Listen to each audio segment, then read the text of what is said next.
నమస్తే, welcome to four sides TV. నేను మీ ఝాన్సీ రాణి. ఇక వివరాల్లోకి వెళితే పశ్చిమ ఆసియా దేశాలైన ఇజ్రాయెల్ మరియు పాలస్తీనాల మధ్య యుద్ధ మేఘాలు కమ్ముకున్నాయి. నిన్న శనివారం ఉదయం నుండి ఇస్లామిక్ మిలిటెంట్ గ్రూప్ హమాస్ కు చెందిన డజన్ల కొద్ది మిలిటెంట్లు దక్షిణ ఇజ్రాయెల్లో ఆకస్మిక దాడి దిగారు. ప్రస్తుతం హమాస్ మిలిటెంట్లు అక్కడ భారీ సంఖ్యలో ఉన్నారు. తాము యుద్ధానికి సిద్ధమయ్యామని, దాడులను తిప్పికొట్టేందుకు రిజర్వ్ బలగాలను పిలిచినట్లు ఇజ్రాయెల్ సైన్యం ప్రకటించింది.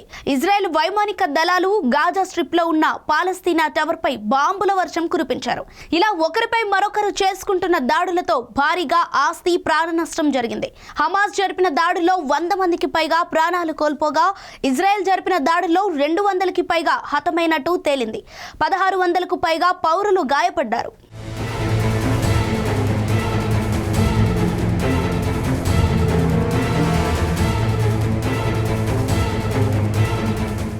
ఇజ్రాయెల్ పాలస్తీనాల మధ్య యుద్ధం మళ్లీ మొదలైంది. పాలస్తీనాకు చెందిన హమాస్ మిలిటెంట్లు ఇజ్రాయెల్ పైకి వేలాదిగా రాకెట్లు ప్రయోగిస్తున్నాయి. కేవలం 20 నిమిషాల వ్యవధిలో గాజా నుంచి ఇజ్రాయెల్లోకి 5000 రాకెట్స్ వచ్చినట్లు తెలుస్తోంది. పాలస్తీనా మిలిటెంట్ గ్రూప్ హమాస్ శనివారం ఉదయం ఆపరేషన్ అల్ అక్సస్ట్రామ్ పేరుతో ఇజ్రాయెల్ పై సుమారు 7000 రాకెట్లతో ముప్పట దాడి జరిపింది. అంతేకాదు, భూమి, ఆకాశం మరియు సముద్ర మార్గాల ద్వారా దాడులు చేసి విరుచుకుపడింది. ఇజ్రాయెల్ కూడా అందుకు ధీటుగా ఆపరేషన్ స్వాడ్స్ ఆఫ్ ఐరన్ పేరుతో ధీటుగా బదిలిస్తోంది. గాజాపై బాంబుల వర్షం జరిపి దొరికిన హమాస్ ఉగ్రవాదులను దొరికినట్లు ఊచకోత కోసింది. ఇజ్రాయెల్ పౌరులు యూదుల పర్వదినాలైన సిమ్చట్ టోరా, యోమ్ కిపుర్, ఇబ్రు షబ్బత్ వేడుకల్లో మునిగి ఉండగా శనివారం ఉదయం 6:30 హమాస్ ఉగ్రవాదులు ఒక్కసారిగా రాకెట్లతో విరుచుకుపడ్డారు. సరిహద్దుల్లోని ఫెన్సింగ్స్ ను ఎక్స్కవేటర్లతో కూల్చివేసి ఇజ్రాయెల్లోకి చొరబడ్డారు. ఇజ్రాయెల్ వ్యాప్తంగా 14 ప్రాంతాల్లోకి దూసుకుపోయారు. తర్వాత 5000 నుంచి 7000 రాకెట్లతో బీభత్సం సృష్టించారు. దీంతో దేశవ్యాప్తంగా సైరన్ల మోత మోగింది. సరిహద్దుల్లోని జెరూసలేం, టెల్ అవీవ్, రామ్లాలోని పలు భవనాలు ధ్వంసమయ్యాయి. ఈ ప్రాంతంలోని ఓ పోలీస్ స్టేషన్ ను తమ ఆధీనంలోకి తెచ్చుకున్న హమాస్ టెర్రరిస్టులు వీధుల్లో పౌరులను కనిపించిన వారిని కనిపించినట్లు మెషిన్ గన్లతో కాల్చి చంపారు. ఈ ఘటనలో 200 మంది చనిపోయినట్లు ఇజ్రాయెల్ ప్రభుత్వం ప్రకటించింది. మరో 800 మంది గాయాల పాలయ్యారని, వారిలో 200 మంది పరిస్థితి విషమంగా ఉందని తెలిపింది. హమాస్ ఉగ్రవాదులు మహిళలను 35 మంది సైనికులను అపహరించారని పేర్కొంది. సరిహద్దుల్లో ఉండే 17 మంది నేపాల్ జాతీయులను కూడా హమాస్ ఉగ్రవాదులు అపహరించారు. మోటార్ సైకిళ్లు, జీపులు, పడవల్లో మహిళలను అపహరిస్తూ వారిని గాజాకు తీసుకువెళ్లి అవమానకరంగా ప్రవర్తించిన ఘటనలకు సంబంధించిన వీడియోలు సోషల్ మీడియాలో వైరల్ అయ్యాయి. ఓ మహిళా మిలిటరీ అధికారిని గాజాకు తీసుకెళ్లి అక్కడ ఆమెను వివస్త్రను చేసి నినాదాలు చేశారు. పారాగ్లైడర్ తో ఇజ్రాయెల్లోకి ప్రవేశించిన హమాస్ ఉగ్రవాదులు సరిహద్దుల్లోని మిలిటరీ క్యాంపులను తమ ఆధీనంలోకి తీసుకుని ఆర్మీ వాహనాలను అపహరించారు. వాటిల్లో తిరుగుతూనే వీధుల్లో పౌరులపై కాల్పులు జరిపారు. ఈ పరిస్థితిని ఇజ్రాయెల్ ప్రధాని బెంజమిన్ నెతన్యాహు తీవ్రంగా పరిగణించారు. మనం యుద్ధ వాతావరణంలో ఉన్నాం, మేం కూడా యుద్ధానికి సిద్ధమవుతున్నాం. ఈ ఉదయం హమాస్ ఉగ్రవాదులు ఇజ్రాయెల్ ప్రజల మీద మెరుపు దాడులు చేశారు. వాళ్లను ఆందోళనకు గురి చేశారు. వాళ్లకు ఖచ్చితంగా ధీటైన బదులు చెప్తాం. భారీ మూల్యం చెల్లించుకోక తప్పదు. ఈ యుద్ధంలో మనం తప్పకుండా గెలుస్తామని వీడియో సందేశంలో తెలిపారు. హమాస్లు తీవ్ర మూల్యం చెల్లించక తప్పదని ఆగ్రహం వ్యక్తం చేశారు. ఆ తర్వాత కొంతసేపటికే ఇజ్రాయెల్ సైన్యం ఆపరేషన్ స్వాడ్స్ ఆఫ్ ఐరన్ పేరుతో కౌంటర్ దాడులకు దిగింది. ఇజ్రాయెల్ పోలీసులు కూడా ఉగ్రవాదులపై ప్రతి దాడులకు దిగారు. తాజా పరిణామాలతో ఇజ్రాయెల్లో యుద్ధ మేఘాలు అలుముకున్నాయని సైన్యం ప్రకటించింది. హమాస్ ఉగ్రవాదులు 5000 దాకా రాకెట్లతో దాడి చేశారని, తమ డిఫెన్స్ వ్యవస్థలు 2500 రాకెట్లను గాల్లోనే ధ్వంసం చేశాయని చెప్పింది. సరిహద్దుల్లోని ప్రజలంతా ఇళ్లల్లోనే ఉండాలని, ఎట్టి పరిస్థితుల్లోనూ బయటకు రావద్దని హెచ్చరికలు చేసినట్లు వివరించింది. నిన్న ఉదయం 10 గంటల సమయం నుంచి ఇజ్రాయెల్ సైన్యం ముమ్మరంగా ఎదురుదాడులు చేసింది.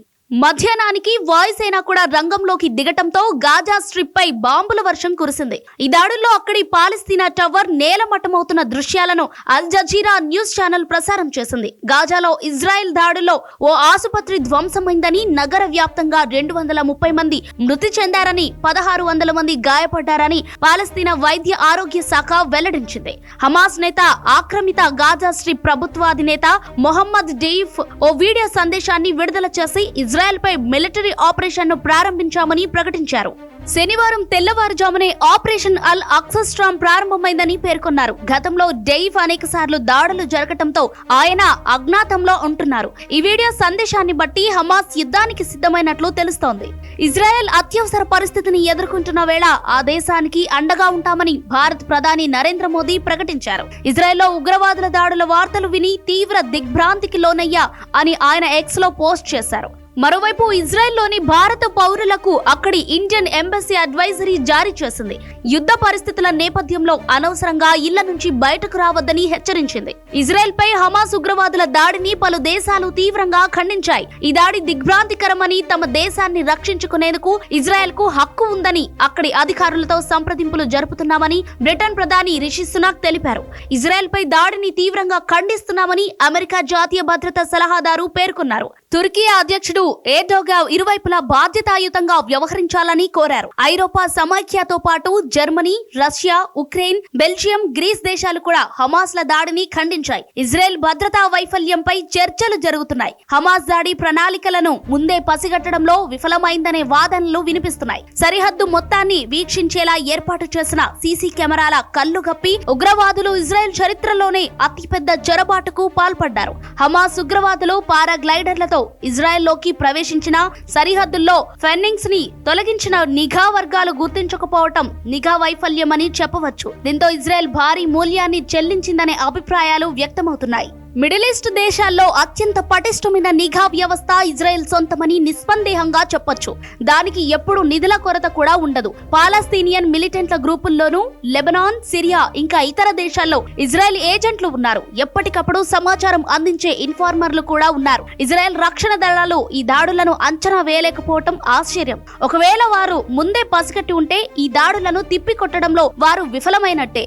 హమాస్ సంస్థ పూర్తి పేరు హరకత్ అల్ ముఖ్వమా అల్ ఇస్లామియా. పాలిస్తానాలోని 2 రాజకీయ పక్షాల్లో ఇదొకటి. ఇస్లాం పరిరక్షణ ఉద్యమం పేరుతో ఇది 1987లో ఏర్పాటైంది. అప్పట్లో పాలస్తీనా liberation organisation chief Mahmoud Abbas Hamas కు నేతృత్వం వహించారు. 2006లో పాలస్తీనా పార్లమెంట్ ఎన్నికలో విజయం సాధించి ఆ దేశాన్ని తన నియంత్రణలోకి తెచ్చుకుంది. హమాస్లు 2007లో గాజా స్ట్రిప్ ప్రాంతాన్ని ఆక్రమించారు. చాలా మంది పాలస్తీనియన్లు ఇప్పటికీ తూర్పు జెరూసలేం, గాజా, వెస్ట్ బ్యాంక్ ప్రాంతాల్లో నివసిస్తున్నారు. వీరికి ఇజ్రాయెల్ కి మధ్య కొన్ని విషయాల్లో తరచూ వివాదాలు జరుగుతూనే ఉన్నాయి. గాజా ప్రాంతం హమాస్ పాలనలో ఉంది. ఈ సంస్థ ఎన్నోసార్లు ఇజ్రాయెల్ తో పోరాడింది. దీంతో హమాస్ కు ఆయుధాలు చేరకుండా ఇజ్రాయెల్, ఈజిప్ట్ దేశాలు గాజా సరిహద్దుల్లో కాపలా కాస్తున్నాయి.